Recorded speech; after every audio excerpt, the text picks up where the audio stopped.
de Éxodo,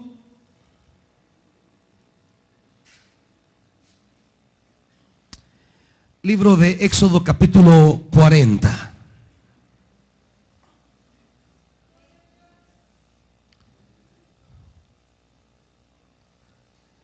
Éxodo capítulo 40, hermanitos, ¿lo tienen? Dice la escritura, versículo 16, Éxodo 40, 16. Moisés hizo tal y como el Señor se lo mandó. Fue así como el santuario se instaló el día primero del mes primero del año segundo.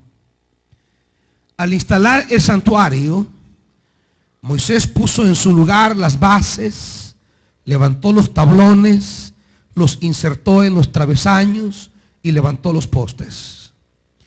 Luego extendió la tienda de campaña sobre el santuario y encima de esta puso el toldo tal y como el Señor se lo mandó. A continuación tomó el documento del pacto y lo puso en el arca. Luego ajustó las varas al arca y sobre ella puso el propiciatorio. Llevó el arca al interior del santuario y colgó la cortina para resguardarla. De este modo protegió el arca del pacto tal y como el Señor se lo había ordenado. Moisés puso la mesa en la tienda de reunión en el lado norte del santuario, fuera de la cortina. Y puso el pan en orden ante el Señor, como el Señor se lo había ordenado. Colocó luego el candelero en la tienda de reunión, frente a la mesa, en el lado sur del santuario, y encendió las lámparas ante el Señor, como el Señor se lo había ordenado. Puso también el altar de oro en la tienda de reunión, frente a la cortina, y sobre él quemó incienso aromático, tal y como el Señor se lo había ordenado. Después de eso colgó la cortina a la entrada del santuario. Moisés puso también el altar de los holocaustos a la entrada del santuario, la tienda de reunión, y sobre él ofreció holocaustos y ofrendas de grano, tal como el Señor se lo había ordenado. Colocó luego el lavamanos entre la tienda de reunión y el altar, y echó en ella agua para lavarse. Y Moisés, Aarón y sus hijos se lavaron allí las manos y los pies. Siempre que entraban a la tienda de reunión o se acercaban al altar, se lavaban, tal y como el Señor se lo había ordenado. Después levantó Moisés el atrio en torno al santuario y al altar, y colgó la cortina a la entrada del atrio. Así terminó Moisés la obra. En ese instante, la nube cubrió la tienda de reunión y la gloria del Señor llenó el santuario. Moisés no podía entrar en la tienda de reunión porque la nube se había posado en ella y la gloria del Señor llenaba el santuario. Siempre que la nube se levantaba y se apartaba del santuario, los israelitas levantaban campamento y se ponían en marcha. Si la nube no se levantaba, ellos no se ponían en marcha. Durante todas las marchas de los israelitas, la nube del Señor reposaba sobre el santuario durante el día, pero durante la noche había fuego en la nube a la vista de todo el pueblo de Israel. Padre, esta es tu santa palabra, palabra que necesitamos entender, palabra que necesitamos hacer nuestra. Esta es tu palabra, Dios, que anhelamos, porque anhelamos tu gloria entre nosotros siempre. Porque anhelamos que tu nube nos acompañe siempre, Dios. Oh Padre, apiádate de nosotros y háblanos. Y danos un corazón para entender esta palabra. Padre, háblanos en el nombre poderoso de Jesús. Amén. Aleluya.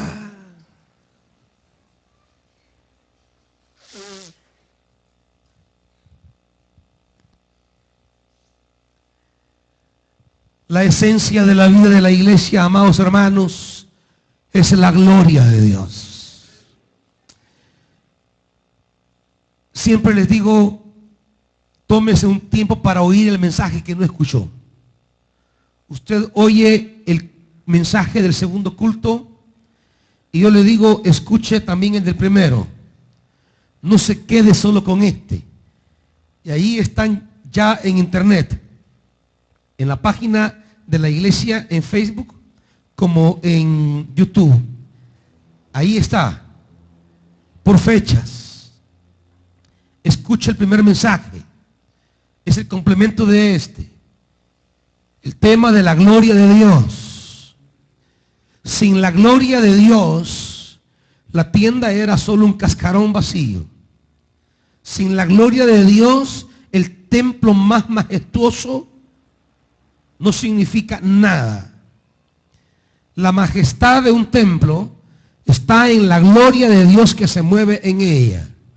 La grandeza de un cristiano está en el movimiento de la gloria de Dios en él. La grandeza de un cristiano no está ni en su inteligencia, ni en su capacidad, ni en su experiencia, ni en su fortaleza física. La grandeza de un cristiano, de un hombre o una mujer, es que la gloria de Dios se haga presente en su vida. Que la gente diga, este hombre tiene algo de Dios que impacta mi vida. Esta mujer tiene algo de Dios que sacude mi vida. Esa capacidad de Dios para intervenir en la vida de los demás, esa es la gloria de Dios. Es lo que debemos anhelar, lo que debemos desear, lo que debemos pedir.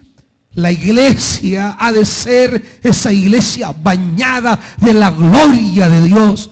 Cuando la iglesia impacta, toca, transforma, bendice, restaura, cuando ella es instrumento para que la mano de Dios se mueva, allí está moviéndose la gloria de Dios. Es una lástima cuando la iglesia pierde la gloria. Cuando la nube se ha ido de la iglesia.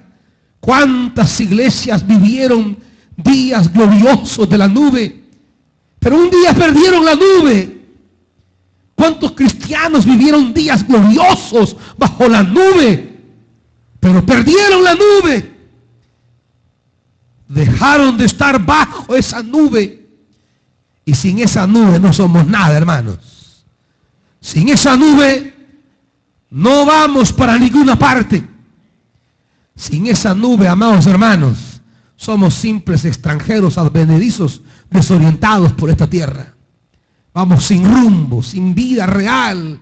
Es la nube de la gloria de Dios lo que debemos anhelar, porque esa nube es capaz de llenarme de todo lo que mi vida necesita.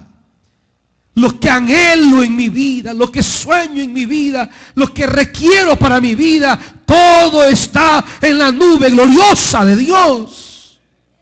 Pero claro, es complicado cuando el creyente olvida de la gloria de Dios. Cuando el creyente olvida que la vitalidad nuestra está en que la gloria de Dios caiga y se mueva sobre nosotros. La gloria de Dios es esa potencia divina que actúa en la vida humana. Cuando salieron de Egipto, dice que esa nube se interpuso entre Israel y el faraón con su ejército. Esa nube preservaba a su pueblo. Esa nube entorpecía a sus enemigos. A veces queremos hacer las cosas por nuestros medios y nos olvidamos que la nube de Dios es más capaz que usted. La nube de Dios es más sabio que usted. La nube de Dios es más poderoso que usted.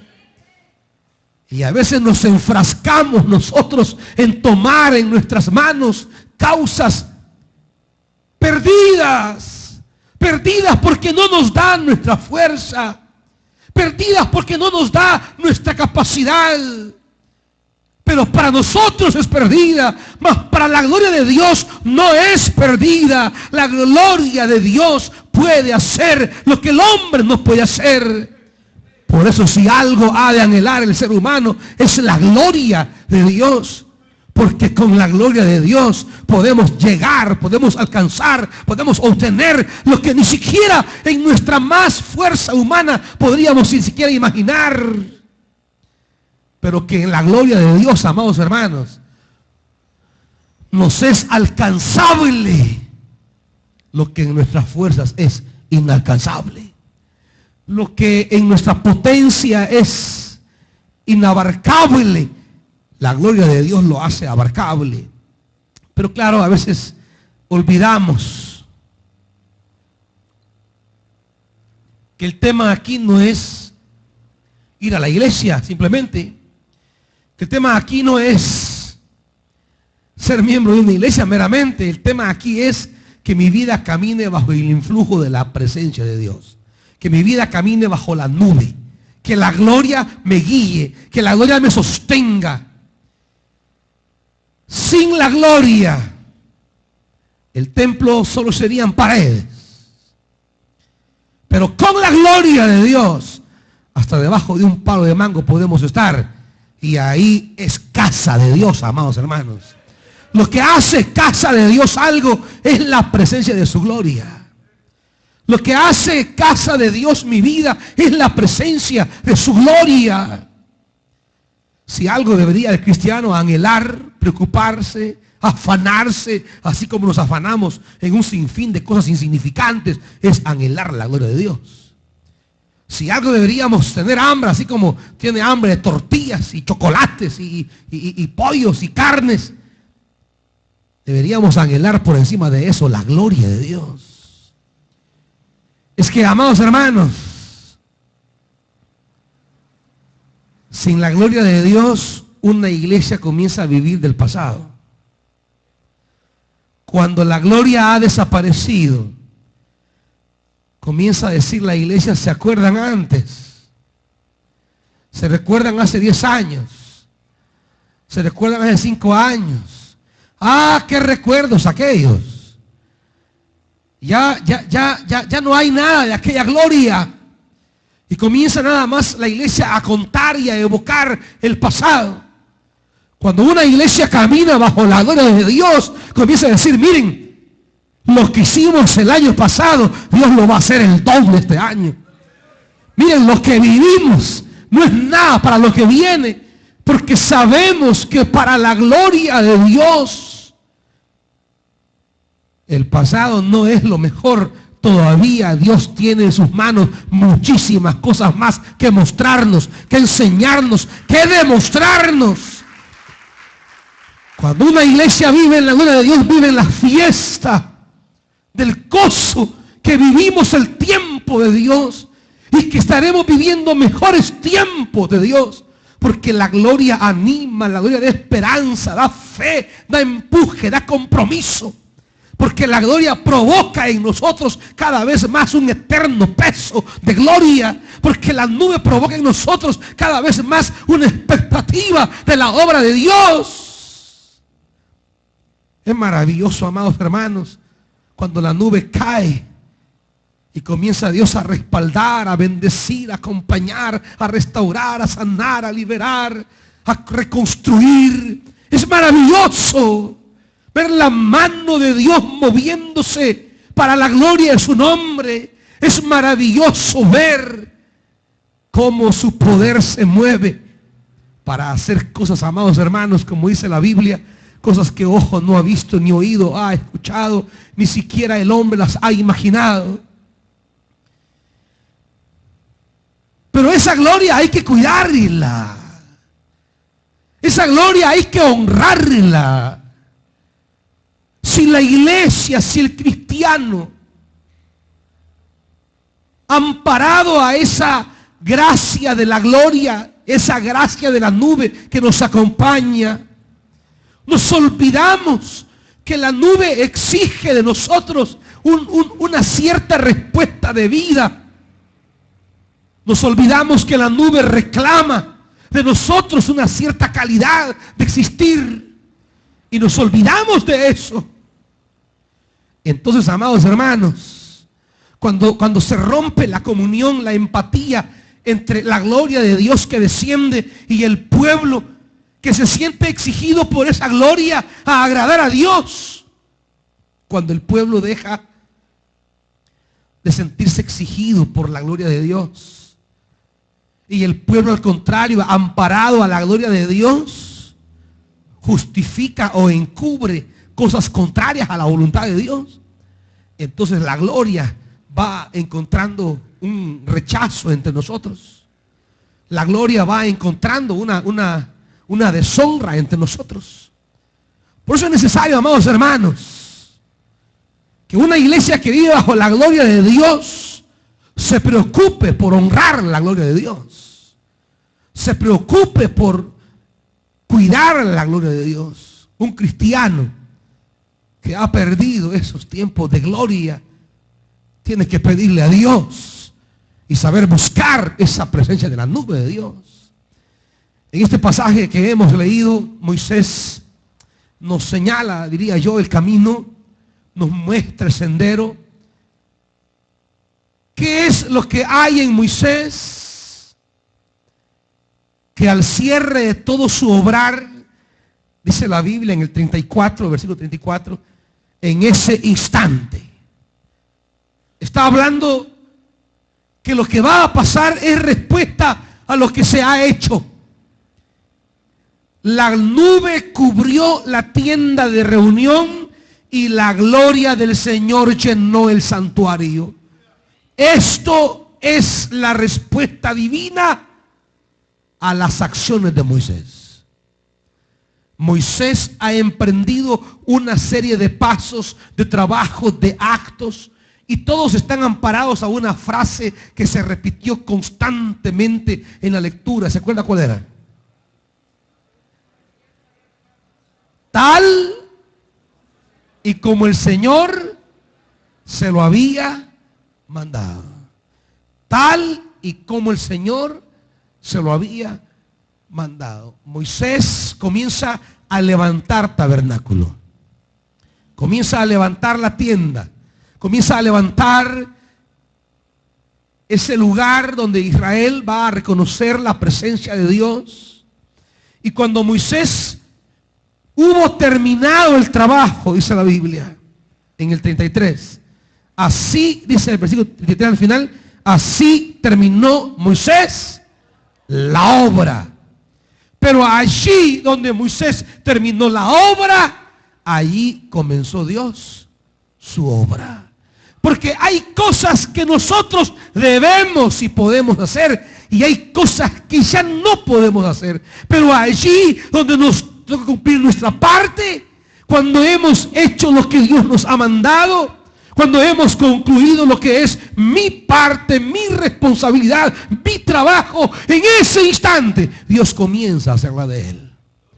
Cuando el ser humano hace lo que a Él le corresponde, entonces luego Dios comenzará a hacer lo que a Él le corresponde. Porque el asunto es que Israel va en marcha, como vamos en marcha ustedes y yo, hermanitos. Israel va caminando hacia una tierra de promesa que no conoce, que no sabe el camino, que no sabe cómo se va a conducir. Israel no sabe, pero la nube sí sabe.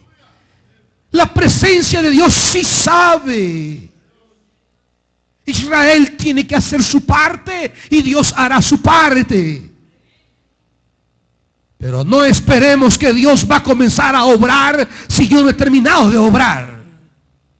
No esté esperando cosas grandes de Dios si usted no hace cosas grandes para Él.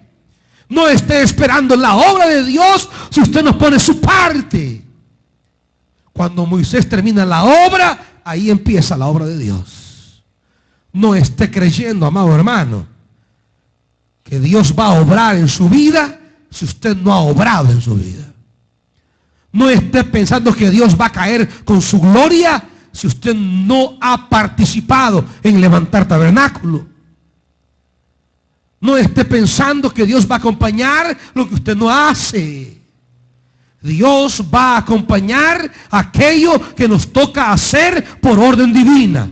Dios le dijo a Moisés ciertos requerimientos, ciertas exigencias. Moisés comenzó a hacerlo y el pasaje dice, tal como el Señor se lo había ordenado, tal como el Señor se lo había dicho, tal como el Señor se lo había comunicado. Israel recibió instrucciones de Dios. Moisés se apega a eso, y cuando Moisés hubo terminado la obra, dice que en ese momento la gloria de Dios llenó la nube. Dice que Moisés no podía entrar porque la nube se había posado sobre ella y la gloria del Señor llenaba el santuario. Esa nube en nuestra vida, yo quiero que vea la importancia de esa nube para Israel. Vea en Números conmigo, por favor. La importancia de vivir sobre la nube. La importancia de vivir caminando a donde la nube diga. Sin esa nube estamos perdidos, hermano. No esté creyendo, no, si yo ya sé, no, si yo me puedo esto, no, si yo soy buzo en mi negocio, no, si yo soy gente chiva para el business. Sin nube vamos a quedar perdidos, hermanito. Todos aquí necesitamos la nube para que la nube nos guíe donde yo no soy capaz. Dice Números 9, hermanitos. Versículo 15. Hablando de ese día glorioso que se armó el santuario, dice 9:15 de Números. El día en que se armó el santuario, es decir, la tienda del pacto, ¿qué pasó? La nube lo cubrió y durante toda la noche cobró apariencia de fuego. Así sucedía siempre. De día la nube cubría el santuario, mientras que de noche cobraba apariencia de fuego. Cada vez que la nube se levantaba de la tienda, los israelitas se ponían en marcha, y donde la nube se detenía, ahí acampaban. ¿Están oyendo esto, hermanos? ¿Quién dirige a Israel? ¿Quién conduce a Israel? Están dormidos, hermanito. No puede decir la nube. ¿Quién dirige a Israel, hermanos? Es la nube de Dios.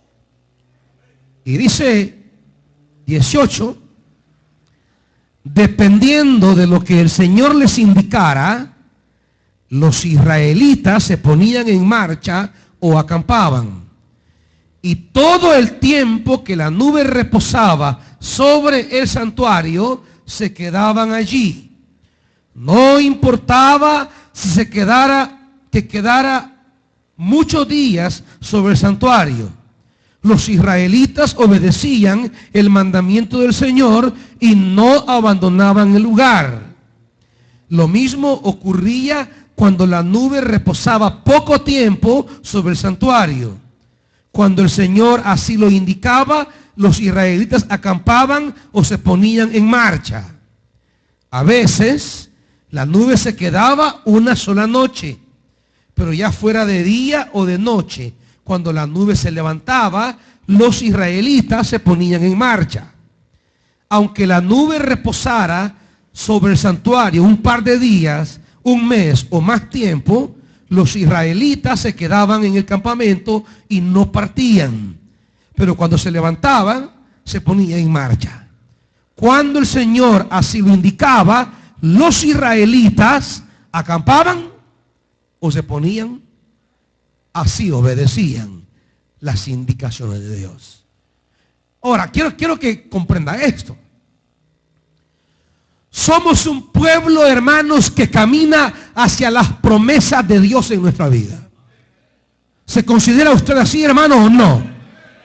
O sea, no somos meros asistentes a un templo, ni meros servidores de un ministerio. Somos un pueblo que va marchando hacia las promesas de Dios en nuestra vida. ¿Me están oyendo? Soy un pueblo que camino hacia las promesas de Dios en mi vida. No somos meros asistentes de una iglesia. En nosotros se ha dado palabra, en usted se ha dado promesa. Y cuando usted recibió esa promesa, usted empezó una marcha, una caminata hasta alcanzar esas promesas. Pero necesitamos una guía que nos conduzca, que nos lleve. Y esa es la gloria de Dios, amados hermanos. Pero dice el pasaje, ponían la tienda. Y esto de acampar, no crean que es cosa fácil. Más de 600,000 solo hombres habían, 600,000 sin contar mujeres y niños. Piense en un pueblo que está caminando. Si a veces con 4 o 5 personas no llevamos ni qué hacer con tantas maletas. Las enchibola. 2 días van de paseo y llevan 5 maletas las mujeres. Hija, ¿y qué llevas, hija? Ya llevan hasta el oso peluche. Ahí llevan una maleta de cosméticos, una de ropa interior, una de ropa exterior, una de zapatos. Y 2 días van a estar. Y uno agarra una bolsa de plástico, mete un par de chirazos, vámonos. Ahí no dicen amén las hermanitas, ma. Imagínense toda la tarea de avanzar, de levantar una tienda de campaña de cada familia y volverla a poner. Ahora, ocurría esto. Israel iba caminando. De repente se detenía la nube sobre la tienda de reunión. Significaba todos a desempacar y a armar cada quien su campamento. Terminaban de armar, se levantaban y la nube de repente se ponía otra vez, se levantaba y comenzaba a caminar. Y había de nuevo que armar todo. ¿Se imagina el pueblo de Israel si la nube se quedaba solo una noche? Este Señor más que me hizo desempacar. ¿Por qué no me dice antes que solo un día voy a estar? Porque Él quiere uno que Dios le diga. Y Dios puede decirme, pero no me lo dice porque quiere ver mi obediencia. Quiere calibrar mi obediencia. Y uno dice, ¿por qué no me dijo Dios? Si solo un día íbamos a estar aquí en esta noche, ¿para qué saqué todo? ¿Para qué desamarré las gallinas, los cuches? Ah, no, si no llevaban cuches eso porque eran prohibidos para ellos. Pero tenían que obedecer. Una noche, dijo el Señor, una noche. Y quizá imagínense, después de haber pasado una noche, llegan a otro lugar, se detiene la nube y dice, no vaya a ser que le agarre al Señor nada más de estar aquí una noche, mejor no desempaquen nada. Mantengamos ya solo listos. Pasaba una noche, 2 noches, una semana, vaya, hoy no desempaqué y hoy se le ocurre. Bajen todos, muchachos, y armemos aquí todo. Imagínense, de repente vuelve a armar y de repente se levanta la nube. Ay, no digo, pues. ¿A cuánto les pasa así? Y quisieran que Dios les dijera el día y la hora, pero Dios no lo va a hacer porque quiere probar la obediencia. ¿Qué tan obedientes somos a lo que Dios dice? Porque la obediencia será la condición para que la gloria de Dios caiga en el tabernáculo. La obediencia a lo que Dios quiere que hagamos, donde Él quiere que vayamos, lo que Él diga de nosotros, esa es la clave de la gloria. La gloria de Dios sobre la vida de un pueblo que le sigue, que le obedece al momento que Él dice, a la hora que Él dice, y no cuando a mí me convenga, me parezca o me guste. Ahora imagínese usted que ya llevan 2 meses acampados y agarra aquella ansiedad. ¿Y cuándo nos vamos a ir? Ya me aburrí aquí. Mira, Moisés, ¿cuándo nos vamos a ir? Yo no sé. Cuando la nube se levante. 3 meses. Este Dios ya se durmió. Este Dios ya me olvidó. Este Dios aquí, este Dios allá, y ya no voy al culto, ya no hago esto, ya no hago lo otro. Y empieza mucha gente a murmurar. ¿Y Dios por qué?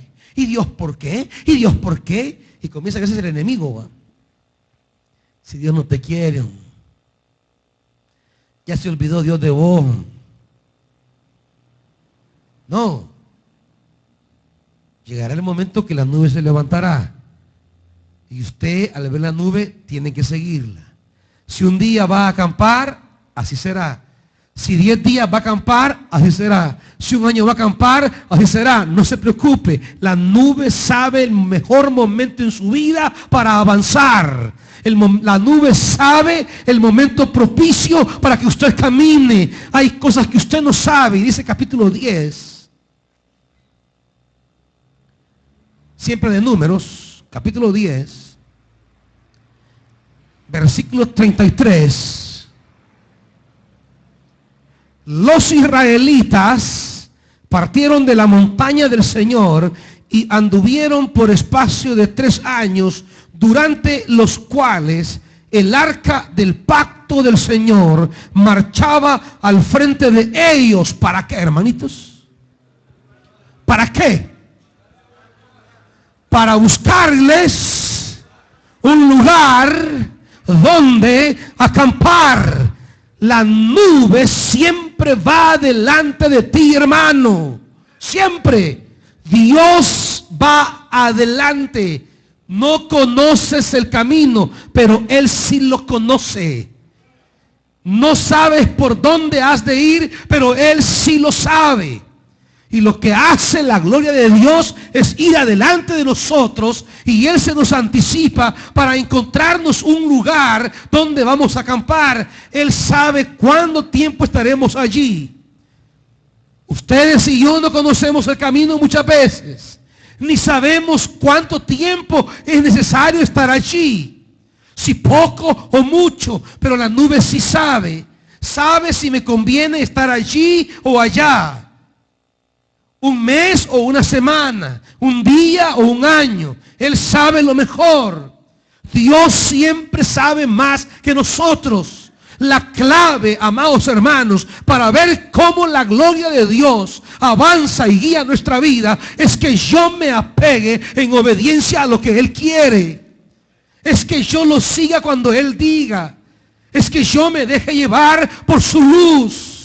Él sabe perfectamente el camino por donde he de ir. Él sabe el mejor lugar para acampar. Quizá usted dirá, ¿por qué no nos quedamos aquí? Pero vea la nube. ¿Se detuvo la nube? No. Aunque el lugar le parezca bonito, siga caminando. Dios sabe por qué no lo pone a acampar aquí. ¿Me está oyendo, hermano? Somos un pueblo en marcha, camino a nuestra promesa. Y ya hay muchos lugares que a usted le parecerán buenos para acampar, pero la nube dirá que no. Y la nube sabe más que usted, amado hermano. Y dice el pasaje 34 de Números 10. Cuando los israelitas partían, la nube del Señor permanecía sobre ellos todo el día. Cada vez que el arca se ponía en marcha, Moisés decía: levántate, Señor, sean dispersados tus enemigos, huyan de tu presencia los que te odian. Cuando la nube se levantaba y Moisés miraba que la nube se ponía en marcha, él le decía: levántate, Señor, y sean dispersados tus enemigos. Porque Israel era un pueblo que caminaba hacia la tierra. Pasaría por naciones más grandes que ellos, más fuertes que ellos, más fortificadas que ellos, más militarizadas que ellos, y enfrentarían naciones delante de sí, más fuertes, más numerosos y más poderosos. Lo único con lo que cuenta Israel para enfrentar las naciones es la gloria de Dios. Y Moisés le dice: se levanta el Señor, y todos los enemigos que encontremos de aquí en adelante los dispersará la gloria de Dios. que huyan los que te odian. Lo que va abriendo camino para Israel no es su poderío militar, no es su estrategia política, ni la riqueza de su nación. Lo que le va abriendo camino a Israel es la gloria de Dios. Si usted quiere que los enemigos que vienen en su caminar sean dispersados, solo hay un camino: la gloria de Dios, la gloria de Dios. Mientras la gloria de Dios camine con nosotros, ¿qué importa a quienes encontraremos en el camino? ¡Aleluya! ¿Qué importa cómo estén armados? ¿Qué importa cómo estén organizados? ¿Qué importa cómo estén sus ciudades fortificadas? No importa. Si la gloria va adelante y yo voy detrás, el camino se abrirá. La gloria de Dios, amados hermanos, es nuestra victoria. Es lo que debe anhelar, es lo que debe desear. Y cuando se detenía la nube, y significaba que había que acampar, dice el 36, pero cada vez que el arca se detenía, Moisés decía: regresa, Señor, a la incontable muchedumbre de Israel. Qué glorioso, amados hermanos, vivir bajo la sombra de Dios. No hay nada mejor que vivir bajo la nube de Dios. No hay nada mejor que vivir bajo la gloria del Señor. Hermano, ni se le ocurra dispararse. No se le ocurra salirse de la esfera de la gloria de Dios. En sus decisiones, en sus orientaciones, lo que decide y lo que haga debe ir orientado a vivir siempre bajo la gloria de Dios, bajo la nube del Señor.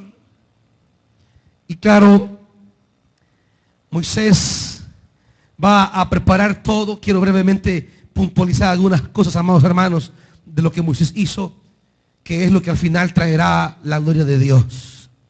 Moisés comienza a instalar el santuario, dice el versículo 17, volviendo a Éxodo 40.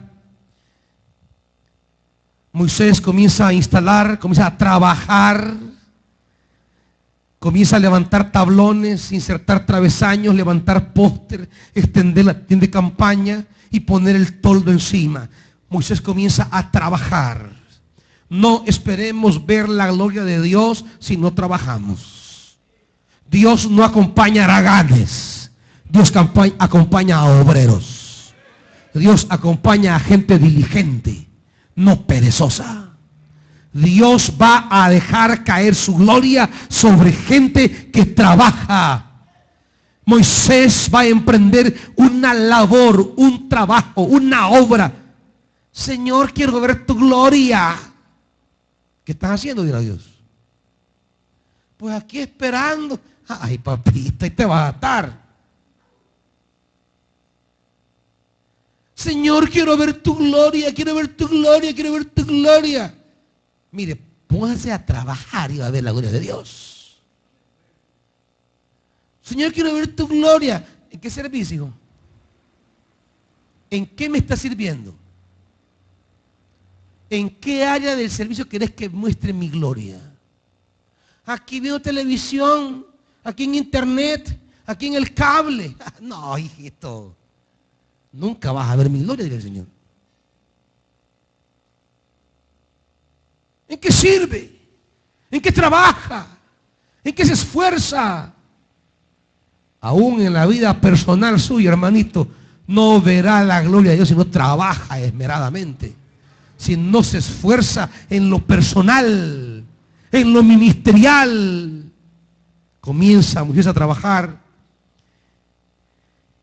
A continuación dice el versículo 20, tomó el documento del pacto, lo puso en el interior del arca. De este modo, dice, protegió el arca del pacto. Segundo, para que la gloria de Dios hay que guardar el pacto, hermano. Quien descuida sus pactos, descuida la gloria. Había un pacto entre Dios e Israel. Y lo que Moisés hizo fue tomar ese documento del pacto y guardarlo. La gloria de Dios cae sobre hombres y mujeres que guardan su pacto con Dios.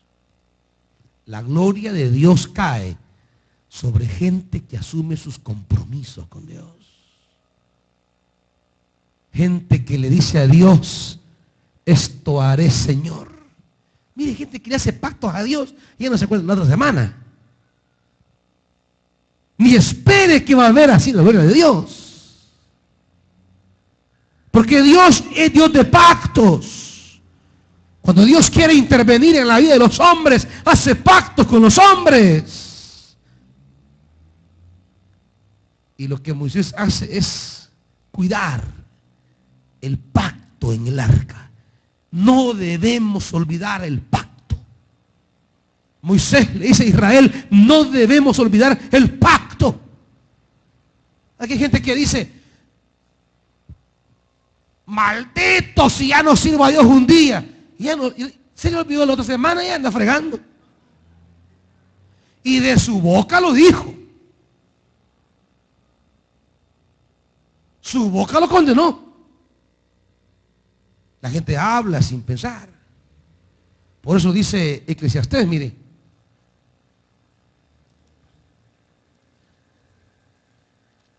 Eclesiastés, vamos rapidito, hermanitos, que el tiempo se me fue. Y hay que ir a bautizar 181 niños. No crean que es fácil, es de volado. Capítulo 5, Eclesiastés. Versículo 2. Versículo 4, de un solo mejor.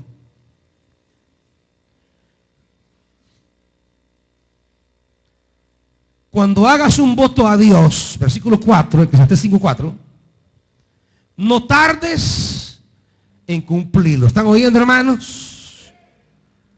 Porque a Dios no le agradan los necios. Cumple tus votos. O sea, tus pactos. Vale más no hacer votos que hacerlos y no cumplirlos.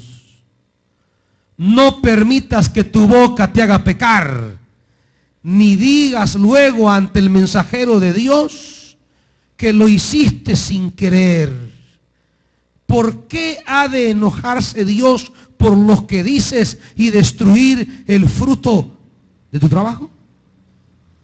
¿Está oyendo, hermano, de la repercusión de romper mis pactos? ¿Destruir qué? El fruto de mi trabajo. Moisés se preocupó por velar por el pacto. Sobre gente cuidadosa de los pactos con Dios, la gloria de Dios siempre desciende. Sobre gente que le cumple a Dios, Dios siempre está allí abriéndole caminos nuevos. Avancemos allá en Éxodo 40. Quisiera predicar más, pero veo caras con chillazones de tripa que tienen hambre. Que Dios tenga misericordia de ustedes, no solo de pan vivirá el hombre, hermanos. Dice, quiero irme más adelante, del versículo 25, volvamos a Éxodo 40. Desde el 24, perdón. Colocó luego el candelabro en la tienda de reunión frente a la mesa en el lado sur. Y 25, y encendió las lámparas ante el Señor, tal como Dios se lo había entendido. ¿Qué hizo Moisés? Mantuvo su lámpara encendida, puso el candelabro, encendió las lámparas. Porque mientras la lámpara esté encendida, siempre hay esperanza para que Dios le hable a Israel. La lámpara encendida, amado hermano, es esa presencia, asistencia divina que nos habla de la cercanía de Dios a nosotros. La lámpara es cuando dice Samuel, que todavía antes que la lámpara de Dios se apagase, había todavía lámpara encendida. Dios le habló a Samuel. Candelabro es la luz con la que Dios va a iluminar nuestra vida, hermanos. Candelabro es palabra de Dios en nuestra vida. La preocupación suya por mantener encendida la lámpara de Dios en nosotros. De tener aceite. ¿Se acuerda de las vírgenes? ¿Se recuerda o no se acuerda? Me refiero de la Biblia, ¿verdad? Capítulo 25 de Mateo. Las 10 vírgenes, 10 insensatas. No, 5 insensatas. ¿Y 5 qué? Prudentes. 5 necias y 5 prudentes. ¿En qué consistía la necedad de aquellas 5 vírgenes? ¿Qué descuidaron? El aceite. El aceite. ¿Tenían lámpara? Sí. Pero tenían aceite. Aparentemente las 10 se miraban igualitas, pero no. Ahí están, se parecen todos igual los hermanitos, pero no, hay unos que no tienen aceite. Ahí están juntos los 10. A la par suya está, pues va. Oh, le digo todo. A la par suya está. Y no tiene aceite.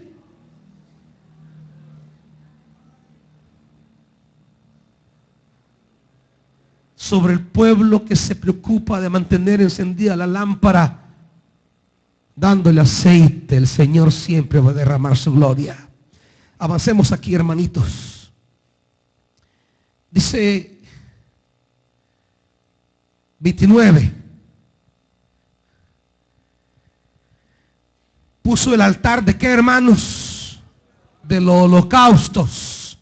Y sobre él, ¿qué hizo? Ofreció holocausto. Ofreció holocausto. Puso el altar, ofreció holocausto, hizo ofrenda.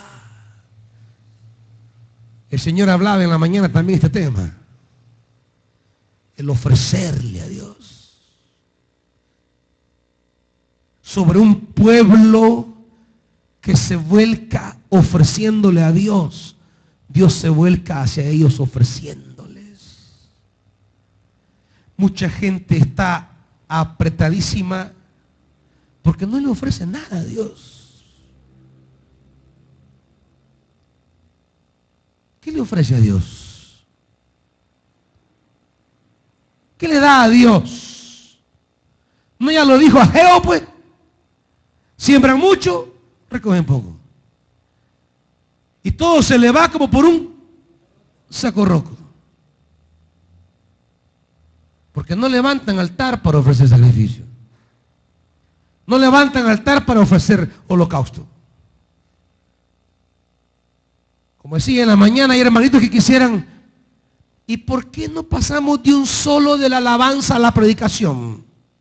Que no hayan ofrenda y en los cultos, que ese momento no me gusta a mí. Bueno, hay algunos que son tan desgraciados que le dicen a la otra, llévame mi ofrenda a vos. Ni siquiera pueden pararse a ofrecerle al Señor aquí. Ni siquiera se pueden sacrificar. Es que yo no sé por qué no se paran, por qué se paran, y por qué no pasan aquí recogiendo, pues. Se recoge la limosna, la ofrenda se presenta. Nunca en la Biblia pasan recogiendo la ofrenda. El que va a ofrecer a Dios se levanta desde su ciudad, su tribu, su casa, su pueblo y camina a ofrecérselo al Señor. ¿Lo está oyendo? ¿Es más cómodo para usted? Sí, porque somos haraganes. Pero no le demuestra a Dios que usted viene a presentarle. Señor, aquí vengo a presentarte mi holocausto. Mi ofrenda. Y usted diría, llévamela vos. Y se la tira así, llévamela. ¿Cómo queremos que la gloria caiga? ¿Cómo queremos que la gloria llene? No queremos caminar ni 10 metros aquí. No voy a hacer allá anda en galería, que los 4 niveles, para arriba, ay, se me olvidó, y van otra vez al tercer nivel. Dejé algo en el primer nivel y va, y allá andan, volando pata como chuchacutas. Y ahí no le duelen los pies. Pero caminar 10 metros de allá para acá, no. Es que tengo hinchada la pata. Es que el tobillo se me dobló. Mejor. Porque Dios va a ver que es más grande su sacrificio. Este con el tobillo doblado se para y viene a ofrendarme. En eso Dios va a derramar su gloria. Ahí Dios va a derramar su presencia. Ahí Dios va a colmar, porque es gente que le demuestra sacrificio, holocausto, entrega.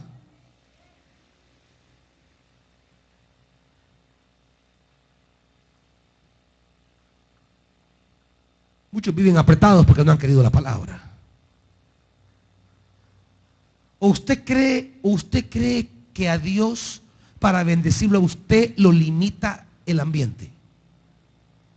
Yo le pregunto, cuando se morían las vacas de los egipcios, ¿se morían también las vacas de los hebreos? Cuando estaban todos llenos de piojos los egipcios, ¿tenían piojos los hijos de los hebreos? Cuando había oscuridad en Egipto, ¿había oscuridad en la casa de Israel? Cuando murieron los primogénitos, ¿murieron en Israel? ¿Qué le quiere decir, hermano? Que alrededor suyo pueden pasar muchas cosas que no tienen por qué afectarle a usted si usted ha hecho con Dios un sacrificio, un holocausto. Si usted camina con Dios y sigue a Dios, en Egipto puede estarse cayendo todo y usted estará parado firme. ¿Está oyendo, hermano?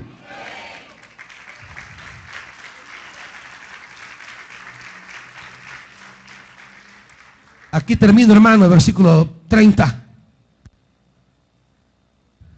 ¿Qué colocó Moisés? Un lavatorio, un lavamanos. ¿Para qué?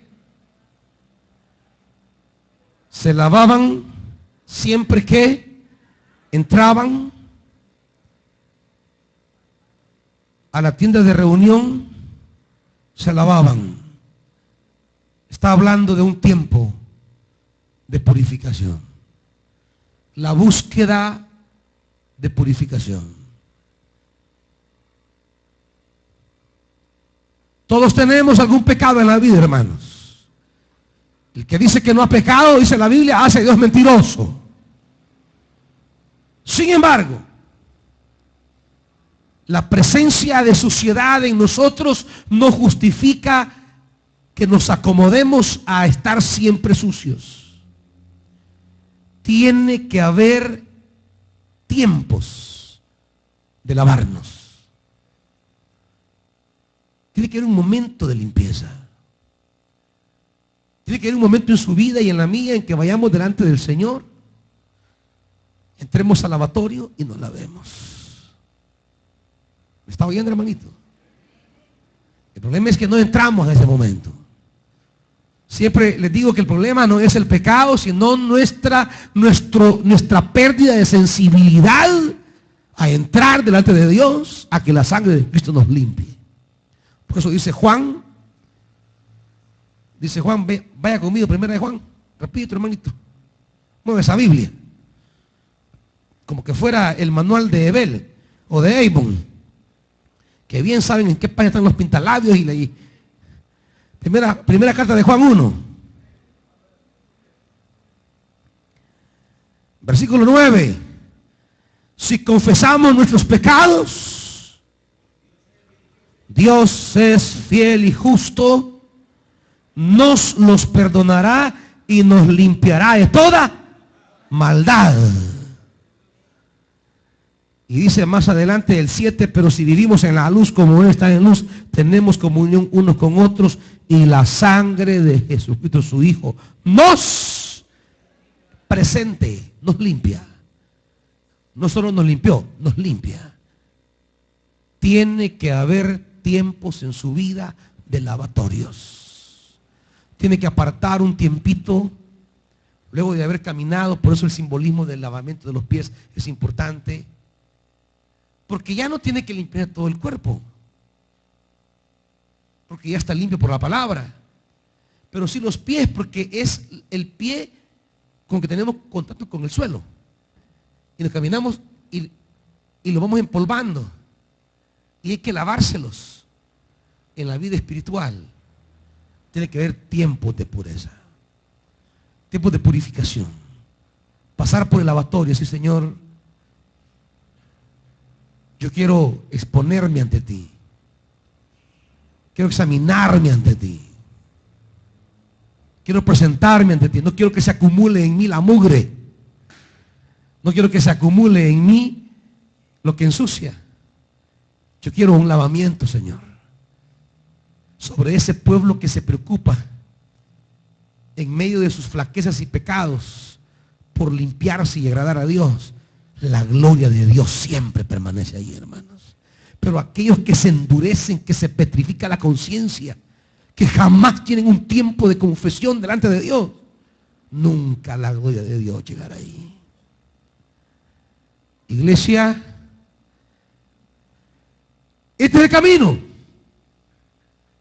¿Quieren ver la gloria de Dios? ¿Quieren que la nube los guíe?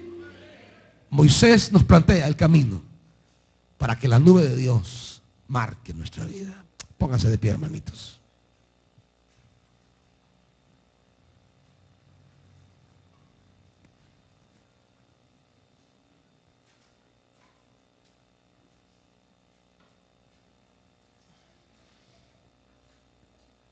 Padre, queremos tu nube siempre en este lugar. Esa nube que nos guía, que nos orienta, que nos detiene, que nos avanza. Tú sabes, Dios, que tú eres la vida de esta iglesia. Que tu presencia es la fuerza de esta iglesia. Es la vida de esta iglesia. Es la vida nuestra, Señor. ¿Qué cosas hay en nosotros de todo lo que la palabra ha dicho que no las tomamos en cuenta, Dios?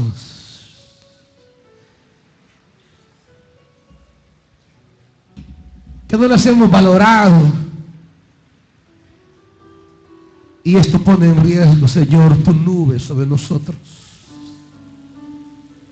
Y si tu nube no va sobre nosotros, en vano trabaja el edificador si tú no construyes la casa.